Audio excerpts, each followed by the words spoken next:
اب ہمارے یہاں افسر شاہی کے لوگ ہیں شرابی پیتے ہیں، اور بے شک افسر شاہی پیسے کمانے کے لیے جگہ جگہ شراب کی دکانیں کھول رہی ہے۔ بھی آپ نے دیکھا نا پھر 1997 میں 99 میں سندھ کی حکومت تھی، جگہ جگہ لائسنس شراب کی دکانیں کھول رہی تھی اور پیسے کما رہے تھے، وزیر اور سفیر اور چیف منسٹر اور وزیر اعلیٰ پیسے کما رہے تھے۔ اس زمانے میں آپ نے تقریریں سنی ہوگی، میں بھی اس زمانے میں تقریروں میں کہتا تھا کہ بے شرم حکومت ہے، بے غیرت وزراء ہے کہ جو دن دہاڑے اسلامی ماحول میں مسلمانوں کے ملک میں شراب کے لائسنس دیتے ہیں۔ آج بھی شراب کے لائسنس کی دکانیں کھلی ہوئی ہیں، شراب ملتی ہے۔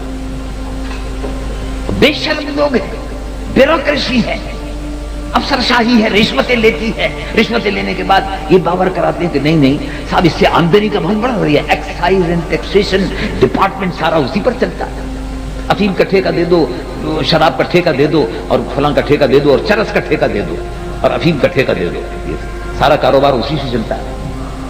تو قطعاً حرام ہے۔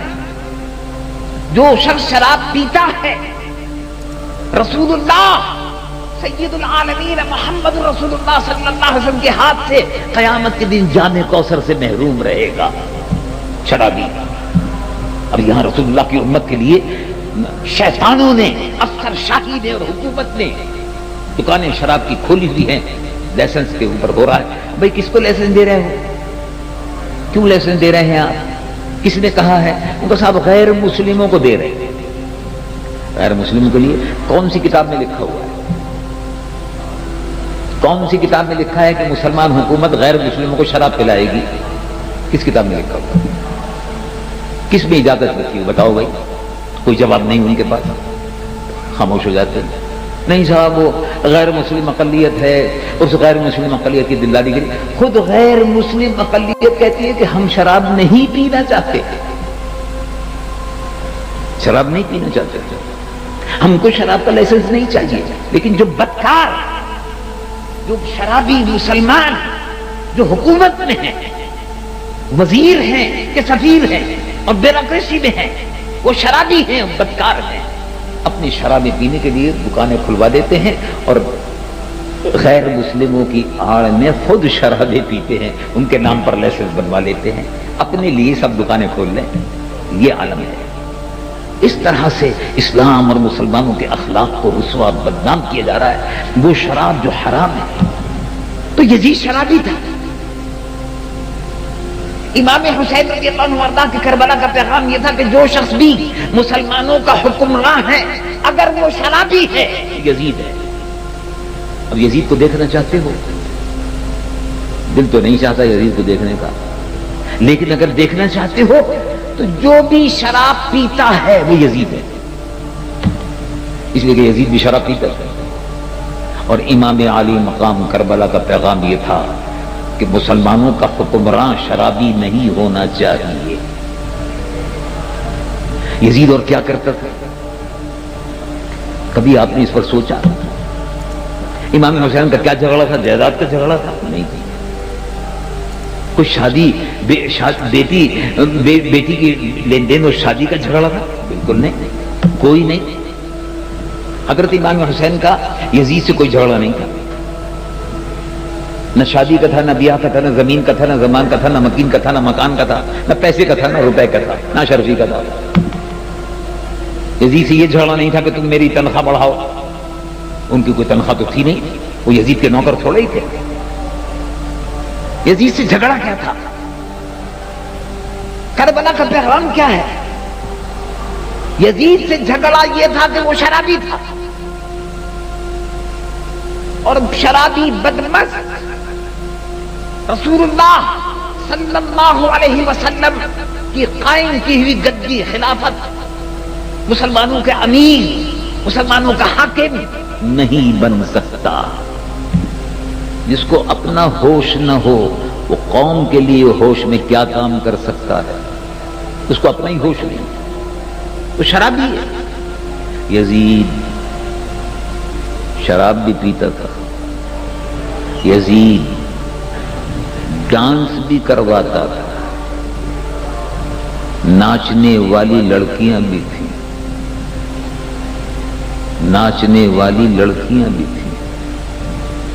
گاتی تھیں، ناچتی تھیں، رات کو شراب پیتا تھا اور لڑکیوں کا ڈانس دیکھتا تھا۔ آج بھی ٹیلی ویژن پر مسلمانوں کی لڑکیاں ناچ رہی ہیں، اور یزیدی افسر شاہی، یہودیوں کے ایجنٹ اور دلال، بیوروکریسی، ٹیلی ویژن میں یہ خبیث بیٹھے تھے، یہ شیطان، ہندوؤں کے ایجنٹ، یہودیوں کے ایجنٹ مسلمانوں کی بہو بیٹیوں کو نچوا رہے ہیں، اور غیر مسلم بھی تماشا دیکھ رہے ہیں، اور مسلمان بھی تماشا دیکھ رہا ہے۔ کوئی مسلمانوں کی بہو بیٹی ناچ نہیں سکتی، حرام ہے، حرام ہے۔ ناچنا اور گانا، رقص و سرود کی محفلیں، یہ سب حرام ہے، اور نئے نئے گروپس نکل کے آ گئے ہیں۔ کسی نے نام رکھ لیا ہے جنوب گروپ، جنوب پاگل، بھلا بتاؤ، پاگل، جنوب گروپ پاگل۔ وزیر اعظم سے میں نے کہا تھا بہت پہلے، یہ زمانے میں یہ شروع ہوئے تھے، اور لوگ موجود ہیں، موجودہ اس حکومت کے وزیر داخلہ بھی موجود ہیں، وہ بھی موجود ہیں، وزیر امور مذہبی چودھری شجاعت صاحب، راجہ ظفر الحق بھی سب موجود تھے۔ ان کے سامنے میں نے کہا تھا کہ یہ کیا آپ نے محترم، یہ کیا آپ نے یہ گروپ بنا دیے ہیں، ناچنے والے، گانے والے، لڑکے لڑکیاں، یہ تو سب یہود و نصارہ کی تہذیب ہے، تمدن ہے، ثقافت ہے، اسلام نے حرام ہے۔ یہ مسلمان بہو بیٹی ناچتی نہیں، تو یہودی کی بیٹی ناچتی ہے، ہندو کی بیٹی ناچتی ہے، مسلمانوں کی بیٹی نہیں ناچتی۔ یہ تو طوائفیاں، کنجریاں، بازاری عورتیں ناچتی ہیں، ایمان والوں کی بیٹیاں ناچتی نہیں ہیں۔ ایمان والوں کی بیٹیاں ناچ کر، گا کر لوگوں کو اپنی طرف مائل نہیں کرتی۔ ایمان والوں کی بیٹیاں اپنے گھروں میں بیٹھ کر قرآن کی تلاوت کرتی ہیں، جس سے رحمت کے فرشتے اترتے ہیں۔ یہ ایمان والوں کی بیٹیاں ہو، یہ تو بدکار لڑکیاں ہیں، پورے قوم کو، معاشرے کو۔ یہ ٹیلی ویژن یہودیوں کا ٹیلی ویژن، مسلمانوں کا ٹیلی ویژن نہیں کہلایا جاتا۔ اور اگر کوئی کہے کہ صاحب اس میں قرآن شریف بھی ہوتا، نعت شریف بھی ہوتی، تو قرآن شریف اور نعت شریف تو آپ کو معلوم نہیں ہے۔ اب تو قرآن شریف اور نعت شریف آل انڈیا ریڈیو بھی ہوتی ہے۔ قرآن شریف اور نعت شریف اگر آپ کو سننی ہے تو اسرائیل کے ریڈیو بھی ہوتی ہے۔ قرآن شریف کی تلاوت ہوتی ہے یہودیوں کے ریڈیو پر۔ قرآن شریف اور نعت شریف اگر آپ کو سننی ہے تو برطانیہ کے اندر بھی بہت سے ریڈیو اسٹیشن کھل گئے ہیں جہاں جہاں قرآن شریف کی تلاوت ہوتی ہے۔ قرآن شریف کی تلاوت اگر آپ کو سننی ہے تو کینیڈا کے اندر ٹیلی ویژن چینل ایسے ہیں کہ جہاں پر قرآن شریف کی تلاوت ہوتی ہے۔ اس سے کوئی فرق نہیں پڑتا۔ بات جو ہے وہ یہ ہے کہ قرآن شریف کی تلاوت بھی ہو، اور قرآن شریف کی تلاوت کے بعد اور نعت شریف کے بعد مسلمان لڑکی ناچ رہی ہو، یہ اللہ کے غضب کو اور قہر کو دعوت دینا۔ اسی لیے اللہ رب العالمین نے فرمایا پچھلی حکومتیں ختم ہو گئی۔ کیوں ختم ہو گئی؟ اللہ کا قہر اترا۔ کون کہتا ہے؟ جہاں ناچ گانا ہو، بے حیائی ہو، فحاشی ہو، اور کیبل کے ذریعے سے گندی گندی فلمیں دکھائی جا رہی ہوں تاکہ مسلمانوں کا معاشرہ تباہ ہو جائے، ایسے پر اللہ کی لعنت ہے۔ ایسے ماحول پر اللہ کا غضب، اللہ کی طرف سے پھٹکار برستی ہے۔ کون فرماتا ہے؟ رب العالمین ارشاد فرماتا ہے، رب العالمین جل جلالہ عما نوالہ ارشاد فرماتا ہے ان الذین یحبون ان تشیع الفاحشۃ فی الذین آمنوا لہم عذاب علیم۔ جو لوگ یہ چاہتے ہیں کہ مسلمانوں میں بے حیائی پھیلے، مسلمانوں میں فحاشی اور عریانی آئے، جو لوگ یہ چاہتے ہیں کہ مسلمانوں کی بہو بیٹیاں ناچیں اور گائیں، لوگوں کے دل لبھائیں، حرام کاریوں کے اڈے کھولیں، فحاشی اور بے حیائی پھیلائیں، ان پر اللہ کی طرف سے عذاب آ کر رہے گا۔ لہم عذاب علیم فی الدنیا والآخرہ، لہم عذاب علیم فی الدنیا والآخرہ، ان پر دردناک عذاب۔ عذاب علیم کا مطلب دردناک عذاب۔ اب بولو بھائی، اس سے بڑا دردناک عذاب کوئی ہوگا کہ ایک ملک کا وزیر اعظم ہو اور اس کے بعد 10 سال کے لیے جیل میں ڈال دیا جائے؟ یہ عذاب ہے یا نہیں؟ یہ عذاب ہے۔ اور یہ بھی عذاب ہے کہ بعد میں وہ ملک بدر ہو جائے، یہ بھی عذاب ہے۔ اس سے بڑا عذاب کوئی ہوگا کہ دریاؤں میں روانی ختم ہو گئی، پانی رک گیا۔ وہ تو کچھ اللہ کے نیک بندے ہیں جو صبح و شام دعا کرتے ہیں تو تھوڑا بہت پانی مل رہا ہے۔ آپ سندھ میں جا کر لوگوں سے معلوم کریں، بہت سے مقامات پر بڑی مشکل سے اب پینے کا پانی ملتا ہے، کھیتوں کے لیے پانی نہیں ملتا۔ کیا ہو گیا؟ یہ عذاب الہی ہے۔ اللہ تبارک و تعالیٰ نے رحمتوں کے دروازے بند کر دیے، اس لیے کہ ملک میں زنا اور حرام اور شراب، بدمستی، بسنت کے نام پر عیاشی۔ لاہور میں ایک قلعہ ہے، بسنت کے نام پر ساری رات اس قلعے میں، بادشاہی مسجد کے سامنے جو قلعہ ہے، ساری رات اس قلعے میں مسلمان لڑکے اور لڑکیاں ڈانس کرتے رہے، شرابیں پیتے رہے۔ اور دوسری جانب احمد آباد میں مسلمانوں کے خون سے ہولی کھیلی جا رہی ہے، سرحد پر، پاکستان کی سرحد پر فوجیں کھڑی ہوئی ہیں، مسلمانوں کا خون بہ رہا ہے۔ 6000 مسلمان زندہ جلا دیے گئے۔ میرے خود احمد آباد کے مسلمان سے بات ہوئی ٹیلی فون پر ابھی حال ہی، ان سے پوچھا تو انہوں نے کہا کچھ نہ پوچھیے، جو حال گزر رہا ہے کیا بتائیں آپ۔ اب تک 6000، کم سے کم 5000 اور زیادہ سے زیادہ 6000 مسلمان مردوں اور عورتوں اور بچوں کو ہندو درندوں نے زندہ جلا دیا۔ مسجدیں جلائی جا رہی ہے، مسلمان جلائے جا رہے ہیں، لیکن سبحان اللہ، وہ مسلمان بھی ہندوستان کا اپنے ایمان میں کتنا مضبوط ہے کہ اس نے ہندو حملہ آوروں سے یہ نہیں کہا کہ ہم کو مت مارو ہم ہندو ہو رہے ہیں، یہ نہیں کہا۔ انہوں نے بھی یہ بتایا کہ ہم کو مرنا منظور ہے لیکن دامن مصطفیٰ چھوڑنا منظور نہیں۔ اللہ تو میرے عزیز محترم، کربلا کا پیغام سمجھو۔ کربلا کا پیغام یہ نہیں ہے بھنگڑا ڈال دیا، ناچ دیا اور گا لیا، یہ کربلا کا پیغام نہیں ہے۔ کربلا کا پیغام یہ ہے کہ کلمہ حق بلند کرو، برائی اگر ہو رہی ہے اس کو مٹانے کی کوشش کرو، نیکیوں کو پھیلاؤ۔ کربلا کا پیغام یہ ہے کہ چاہے خون بہ رہا ہو، نیزے اور بلم مارے جا رہے ہوں، قرآن کی تلاوت مت چھوڑو۔ آپ نے دنیا میں ایسا کہیں منظر دیکھا ہے؟ ہم اور آپ تو بڑے آرام سے پنکھے کے نیچے بیٹھ کے قرآن پڑھتے ہیں، جب گرمی لگتی ہے ہم بھی جب قرآن شریف یاد کرتے ہیں تراویح میں سنانے کے لیے، تو گرمی کا موسم اگر ہوتا ہے، پنکھا چلاؤ گرمی ہو رہی ہے، پنکھا چلاؤ گرمی ہو رہی ہے، بجلی چلی گئی ہے، کیا ہو گیا یہ خدا کا کیا غضب ہے۔ دیکھو بجلی والے بل برابر بھیج دیتے ہیں، اور بل اگر وقت پر ادا نہ ہو تو کریکشن کاٹ دیتے ہیں، لیکن لوڈ شیڈنگ کرتے رہتے ہیں، اس لوڈ شیڈنگ کا کوئی حساب نہیں لیتا۔ یہ سب راشی KESC کے راشی، رشوت خور افسر شاہی۔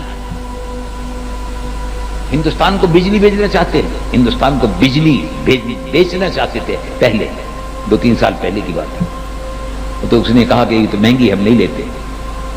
ہندوستان کو بجلی بیچتے ہیں اور یہاں کے گھروں میں اندھیرا رہتا ہے اور بچے بلکتے رہتے ہیں گھر میں۔ تو کبھی آپ نے یہ منظر دیکھا کہ گرمی ہو، تپتا ہوا ریگزار ہو، تیروں کی بوچھار ہو، اور ایسے میں قرآن کی آواز آ رہی ہو؟ یہ آواز امام حسین کی تھی، قرآن کی تلاوت ہو رہی تھی۔ یہ ہے کربلا کا پیغام کہ قرآن کو حرز جاں بنا لو۔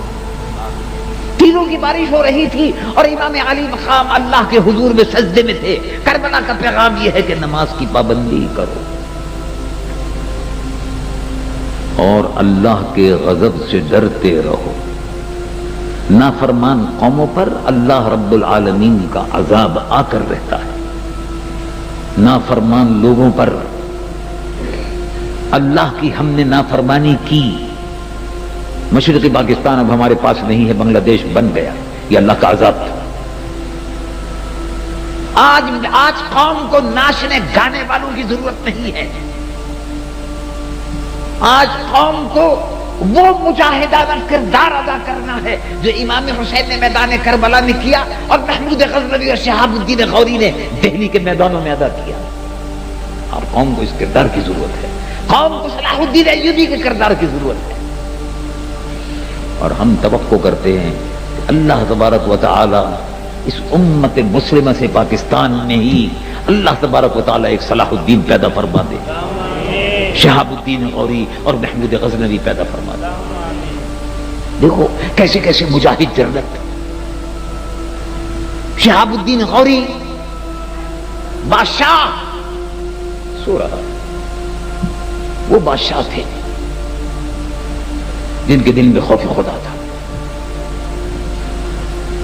جو شرابی نہیں تھے، بدکار اور زانی نہیں تھے، خلق خدا کے لیے رحم دل تھے، رعایا کے حال سے باخبر رہتے تھے. اب تو حکمران چوروں کی طرح سے چھپتے پھرتے ہیں. ان کو اپنی جانوں کا خطرہ نظر آتا ہے، لیکن وہ حکمران تھے سبحان اللہ امت کے لیے جاگتے رہتے تھے. امت سوتی تھی اور وہ جاگتے رہتے تھے. وہ حکمران تھے. دہلی کی سرزمین پر ہندوؤں کی حکومت تھی. سلطان الہند خواجہ معین الدین چشتی رضی اللہ عنہ وارضاہ کو پرتھوی راج چیلنج کرتا رہتا تھا. آپ نے سنا ہے آج کل تو بڑی آسانی سے لوگ کہہ رہے تھے ارے صاحب یہ مولوی لوگوں کا سیاست سے کیا تعلق ہے، ان کو چاہیے بیٹھے اللہ اللہ کرے، حجروں میں رہیں، خانقاہوں میں رہیں، تسبیح پڑھتے رہیں. مطلب یہ ہے کہ یہ جو بدکردار لٹیرے بیوروکریسی اور افسر شاہی اور حکمران جو اس ملک کو لوٹ رہے ہیں وہ چاہتے ہیں کہ دیندار لوگ جو ہے میدان سے ہٹ جائیں تاکہ ان کو کھل کر عیاشی، بدکاری، ناچنے اور گانے اور ہلا گلا کرنے کا موقع مل جائے. لیکن وہ تو علماء ہیں جو بتاتے رہتے ہیں کہ یہ حرام ہے اور یہ حلال ہے. وہ چاہتے ہیں رستے سے ہٹاؤ ان کو. آپ کو معلوم ہے اور آپ کو یاد ہوگا بہت سے لوگ کہتے ہیں علماء کا کیا تعلق ہے سیاست سے، حجر میں بیٹھو اللہ اللہ کرو، روزے رکھو، نمازیں پڑھو. بھئی روزے تو رکھتے ہی ہیں، نمازیں تو پڑھتے ہی ہیں، لیکن قرآن کو کون قائم کرے گا؟ قرآن پر عمل کون کرا؟ شادابی عطا فرما. ہمارے دریاؤں میں پانی اور اس میں روانی عطا فرما. پاکستان میں ہریالی اور کھیتیوں میں سرسبزی اور شادابی عطا فرما. عالم اسلام پر اپنی رحمت اور برکت نازل فرما. امریکہ اور روس، یہود اور ہنود، ان کو تباہ و برباد فرما، ان کو ذلیل و رسوا فرما، اور اپنے محبوب کی امت کا بول بالا فرما. یا رب بالمصطفى بلغ مقاصدنا واغفر لنا ما مضى واسع الكرم. صلی اللہ علیہ سیدنا مولانا محمد وعلى آله وصحبه اجمعین. سبحان ربک رب العزة عما یصفون وسلام علی المرسلین الحمد للہ رب العالمین.